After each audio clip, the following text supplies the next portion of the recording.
गढ़ तो चित्तौड़गढ़, बाकी सब गढ़ैया। राजस्थान की धरती पर सदियों से कही जाने वाली यह लोक कहावत उस दुर्ग की प्रतिष्ठा का प्रमाण है जिसने समय को चुनौती दी, साम्राज्यों को ललकारा और तीन तीन बार अपने स्वाभिमान की रक्षा के लिए ऐसा बलिदान दिया जिसकी मिसाल विश्व इतिहास में विरले ही मिलती है। यूं तो भारत में हजारों किले हैं, कुछ अपनी भव्यता के लिए प्रसिद्ध है तो कुछ अपनी स्थापत्य कला के लिए, लेकिन इस किले की पहचान उसकी विजयों से नहीं है, उसके बलिदानों से बनी। एक ऐसा दुर्ग जहां हर पत्थर मानो आज भी कहता है कि जीवन तो फिर मिल सकता है, लेकिन स्वाभिमान नहीं।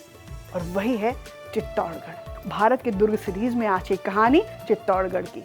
नमस्कार, मैं दीप्ति और आप देख रहे हैं ढई टीवी। लेकिन चित्तौड़गढ़ की कहानी शुरू करूं उससे पहले आपके लिए एक सवाल कि आप किस शहर से इस सीरीज को देख रहे हैं और आपके शहर में भी कोई ऐसा किला है जिसका अपना इतिहास में एक महत्व है, तो हमें कमेंट सेक्शन में कमेंट करके जरूर बताइएगा। आने वाली सीरीज में हम उसे जरूर शामिल करेंगे। अरावली की ऊंची पहाड़ियों पर बसा चित्तौड़गढ़ महीनों से घेराबंदी झेल रहा था और दिल्ली सल्तनत का सबसे शक्तिशाली सुल्तान अलाउद्दीन खिलजी अपनी विशाल सेना के साथ किले के चारों ओर से घेर चुका था। किले की प्राचीरों पर तीर बरस रहे थे, युद्धक मशीनें लगातार प्रहार कर रही थी, भोजन कम पड़ने लगा था, लेकिन साहस नहीं। फिर वह क्षण आया, विशाल द्वार खुले, हजारों राजपूत योद्धा केसरिया बाना पहनकर बाहर निकले। उन्हें पता था कि विजय प्राप्त करने नहीं बल्कि सम्मान की रक्षा करते हुए वीर गति पाने जा रहे हैं। और उधर महलों के भीतर अग्निकुंड प्रज्वलित हो चुके थे, हजारों महिलाओं ने जौहर किया।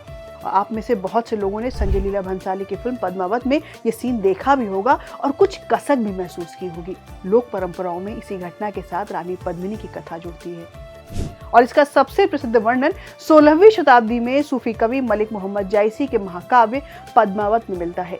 वहीं अलाउद्दीन खिलजी के समकालीन दरबारी कवि अमीर खुसरो ने अपनी कृति खजाइन उल फुतूह में चित्तौड़गढ़ का वर्णन तो किया, लेकिन रानी पद्मावती का उल्लेख नहीं किया।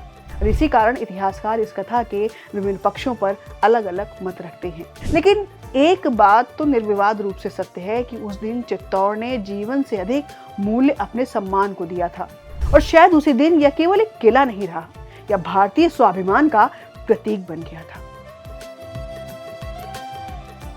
दोस्तों, चित्तौड़ की कहानी उस दिन शुरू हुई थी जब अरावली की ऊंची पहाड़ियों पर पहली बार एक ऐसे दुर्ग की कल्पना की गई जो आने वाले लगभग 1000 वर्षों तक भारत के इतिहास का साक्षी बनने वाला था। इतिहासकारों के अनुसार 7वीं शताब्दी में इस दुर्ग का प्रारंभिक निर्माण मौर्य वंश के शासक चित्रांगद मौर्य से जोड़ा जाता है। माना जाता है कि उनके नाम पर इसका प्रारंभिक नाम चित्रकूट पड़ा था, जो समय के साथ बदलकर चित्तौड़ कहलाया। लेकिन इसकी वास्तविक पहचान 8वीं शताब्दी में बनी जब बप्पा रावल ने इस दुर्ग को अपने अधिकारों में लेकर मेवाड़ को राजधानी बनाया। और यहीं से चित्तौड़ केवल पत्थरों का बना दुर्ग नहीं रहा, या मेवाड़ की अस्मिता बन गया। यदि आप इसकी प्राचीरों पर खड़े हों तो दूर दूर तक फैले मैदान दिखाई देते हैं। लगभग 180 मीटर ऊंची पहाड़ी पर स्थित यह दुर्ग पश्चिमी भारत, मालवा और उत्तर भारत को जोड़ने वाले महत्वपूर्ण व्यापारिक तथा सामरिक मार्गों पर नजर रखने तथा नियंत्रण रखने के लिए था। और लगभग 700 एकड़ में फैला यह विशाल दुर्ग केवल सैन्य चौकी नहीं था, बल्कि एक जीवंत नगर था। बाहर से देखने पर इसकी आकृति कई बार मछली के जैसा दिखाई देती है, जिसमें 7 विशाल द्वार, घुमावदार चढ़ाई, ऊंची ऊंची प्राकृतिक चट्टानें, महल, मंदिर, जलाशय और अद्भुत जल प्रबंधन प्रणाली। कहा जाता है कि यहाँ कभी 80 से अधिक जल संरचनाएं थीं, जिनमें वर्षा का जल वर्षों तक सुरक्षित रखा जा सकता था। और यही व्यवस्था लंबे समय तक घेराबंदी झेलने की सबसे बड़ी शक्ति थी और यह मध्यकालीन भारत की इंजीनियरिंग का उत्कृष्ट उदाहरण था। दोस्तों, समय बीतता गया, राजवंश बदलते रहे, लेकिन चित्तौड़ का महत्व बढ़ता ही गया। दिल्ली की सल्तनत हो, गुजरात का सुल्तान हो या मुगल साम्राज्य, हर शक्तिशाली शासक की नजर अंततः इसी दुर्ग पर जाकर टिक जाती थी, क्योंकि वे जानते थे कि यदि मेवाड़ को झुकाना है तो पहले चित्तौड़ को झुकाना होगा। 15वीं शताब्दी में राणा कुंभा के शासनकाल ने चित्तौड़ को नई ऊंचाइयों पर पहुंचा दिया था। वे केवल एक महान योद्धा ही नहीं बल्कि कला, स्थापत्य, संगीत और साहित्य के संरक्षक भी थे। मालवा के सुल्तान महमूद खिलजी पर विजय की स्मृति में उन्होंने बनवाया विजय स्तंभ, लगभग 37 मीटर ऊंचा 9 मंजिला स्थापत्य चमत्कार, जिसकी दीवारों पर उकेरी गई मूर्तियां आज भी मध्यकालीन भारतीय कला की उत्कृष्टता का प्रमाण है। इसी दुर्ग में स्थित कीर्ति स्तंभ जैन परंपरा की गौरवशाली विरासत का प्रतीक है। दोस्तों, चित्तौड़ केवल युद्ध भूमि नहीं था, यह संस्कृति, धर्म और कला का भी केंद्र था। यही वह भूमि है जहां राजमहलों के बीच भक्ति की सबसे मधुर ध्वनि गूंजी। मेवाड़ की राजकुमारी और संत कवयित्री मीराबाई, जिनका विवाह राणा सांगा के पुत्र भोजराज से हुआ, इसी चित्तौड़ से जुड़ी थी। जहां एक ओर तलवारें सम्मान की रक्षा कर रही थी, वहीं दूसरी ओर मीरा कृष्ण भक्ति को अमर कर रही थी। और यही विरोधाभास चित्तौड़ को अद्वितीय बनाता है। दोस्तों, 1303 के बाद भी चित्तौड़ बार बार परखा गया। साल 1535 में गुजरात के सुल्तान बहादुर शाह ने चित्तौड़ को घेर लिया। फिर वही संघर्ष, फिर वही संकट, और जब पराजय निश्चित दिखाई देने लगी तब रानी कर्णावती के नेतृत्व में हजारों महिलाओं ने जौहर किया। राजपूत योद्धाओं ने अंतिम सांस तक युद्ध लड़ा, और यह था चित्तौड़ का दूसरा जौहर। अब बारी थी मुगल सम्राट अकबर की। अकबर भली भांति जानता था कि यदि मेवाड़ को झुकाना है तो पहले चित्तौड़ को झुकाना होगा, और लगभग 4 महीने तक भीषण युद्ध चला। तोपों ने प्राचीरों को हिला दिया था, लेकिन साहस नहीं टूटा था। और जब अंतिम क्षण आया तो इतिहास ने स्वयं को तीसरी बार दोहराया। महिलाओं ने जौहर किया, पुरुषों ने केसरिया बाना पहनकर अंतिम युद्ध लड़ा, और यही था चित्तौड़ का तीसरा जौहर।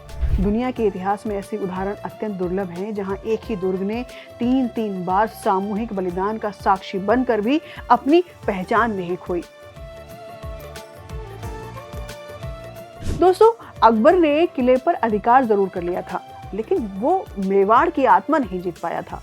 और यही संघर्ष आगे चलकर महाराणा प्रताप के रूप में फिर जीवित हुआ।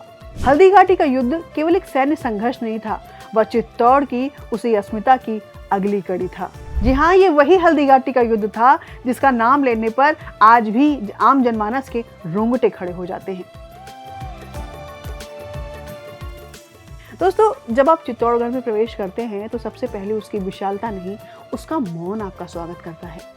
राणा कुंभा महल, पद्मिनी महल, विजय स्तंभ, कीर्ति स्तंभ, गोमुख कुंड, मीरा मंदिर, ये केवल स्मारक नहीं है, ये उस सभ्यता की स्मृतियां हैं जिसने सत्ता से अधिक सम्मान को महत्व दिया।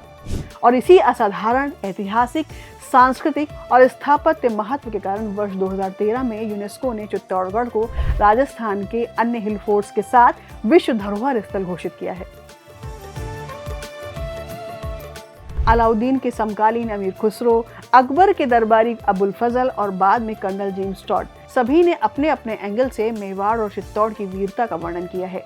जेम्स टॉड ने राजपूत परंपरा के बारे में लिखा कि उनके लिए सम्मान जीवन से भी बड़ा था। और शायद यही कारण है कि सदियां बीत जाने के बाद भी चित्तौड़ केवल इतिहास की पुस्तक का एक अध्याय नहीं है, और भारतीय चेतना का हिस्सा है।